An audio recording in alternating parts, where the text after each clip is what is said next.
안녕하세요. Chairimun Jhazz. Welcome back to my channel.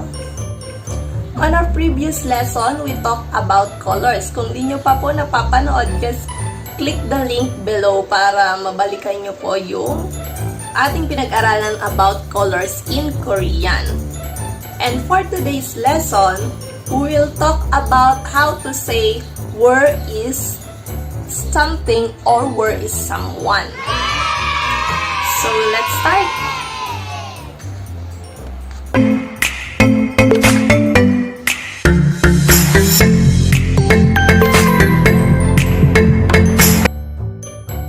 Learn Korean Lesson 9, Where is.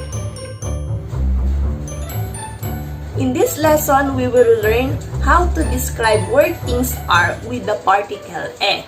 Particle e is the location marking particle in Korean.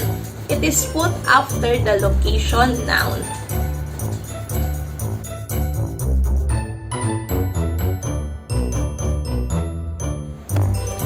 First, let's learn the subject is at in Korean. Halimbawa, si ganito ay nandoon sa, ang ganito ay nandoon sa. Let's learn it in Korean.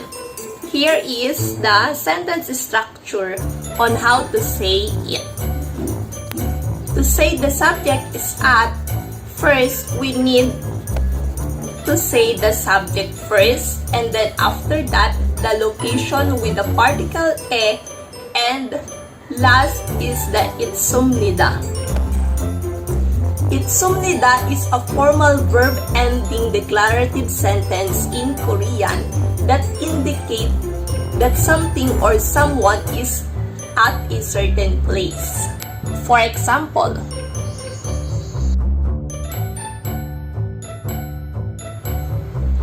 here's an example.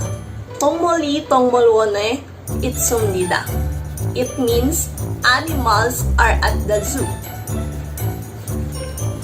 Tongmoli is the subject, which means tongmol means animals. I is a subject marker. I ang ginamit natin because tongmol is ends with a consonant. And then next is tongmolwone. Tongmolwon is zoo. E is the location particle, and then itsumnida is the verb ending when you want to say that something or someone is at that place. Here are more examples. 남자아이가 학교에 있습니다. It means boys are at school. 남자아이 means boy.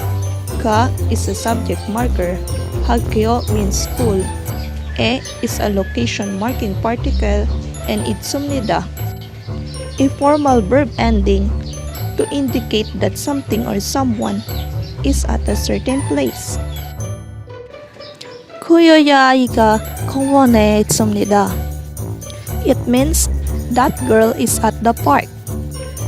고 means that, 여자아이 means girl, 가 is a subject marker, 공원 means park, e is a location marking particle, and itsumnida, a formal verb ending to indicate that something or someone is at a certain place.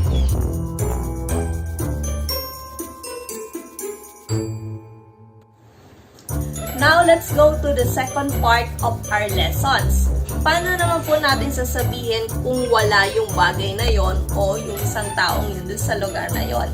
In English, the subject is not at. How can we say it in Korean? Ganun pa rin po yung magiging sentence structure except sa last part. Ang ating magiging last part ay opsumnida. Opsumnida. Ganun pa rin, subject, then location with the particle e, and then last is the opsumnida. What is opsumnida? Opsumnida is the negation form of itsumnida. It is also a formal verb ending of declarative sentence in Korean. It indicates that something or someone is not at a certain point. Kapag gusto naman natin sabihin na wala doon yung isang bagay o yung isang tao, obsumnida naman po ang ating gagamitin. For example, the teacher is not at the classroom or the teacher is not in the classroom. How can we say that in Korean? 선생님이 교실에 없습니다. 선생님이 교실에 없습니다. 선생님 is which means teacher. E is a subject marker. 교실 means classroom, and then E is our location marker. Particle, and then 없습니다 means not there. Okay? Here are more examples.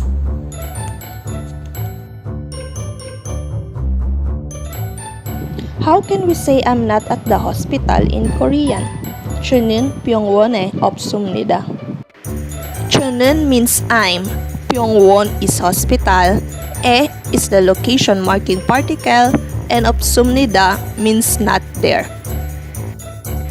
Next one. That boy is not in the library. In Korean, 그 남자아이는 도서관에 없습니다. 그 means that, 남자아이 is boy.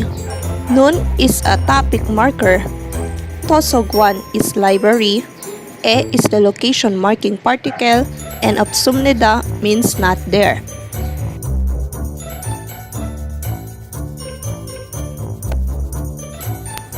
And let's go to our third part and last part of our lesson. How can we make it in a question form?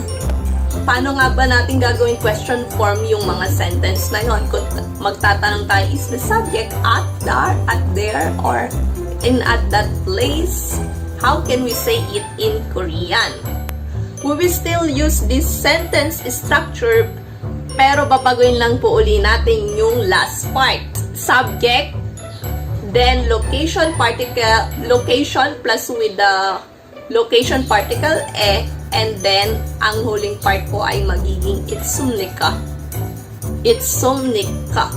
Itsumnika is the interrogative question form or question sentence of itsumnida in Korean.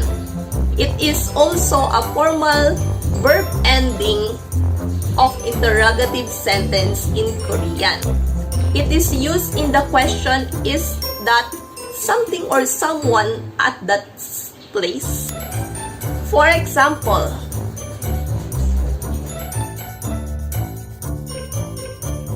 선생님은 교실에 있습니까? It means, is the teacher in the classroom? 선생님 means teacher. Un is a topic marker. 교실 means classroom. E is the location marking particle. And itsumnika is an interrogative form of itsumnida. It is also a formal verb ending of interrogative sentence in Korean. Next example is 그 남자아이는 병원에 있습니까? It means, is that boy at the hospital? Here is our last example. 그 여자아이는 공원에 있습니까? It means, is that girl at the park? and now let's try to read a short story based on what we've learned today. 제 강아지의 이름은 숑이입니다. 숑이는 비숑입니다. 근데 숑이가 없어졌습니다. 숑이는 공원에 없습니다. 숑이는 동물원에 없습니다. 숑이는 집에 있습니까? 숑이는 집에 있습니다. 발코니에 있습니다. And that's it. Thank you for joining with me today. And I hope you learn a lot from this video. See you on my next video. Bye!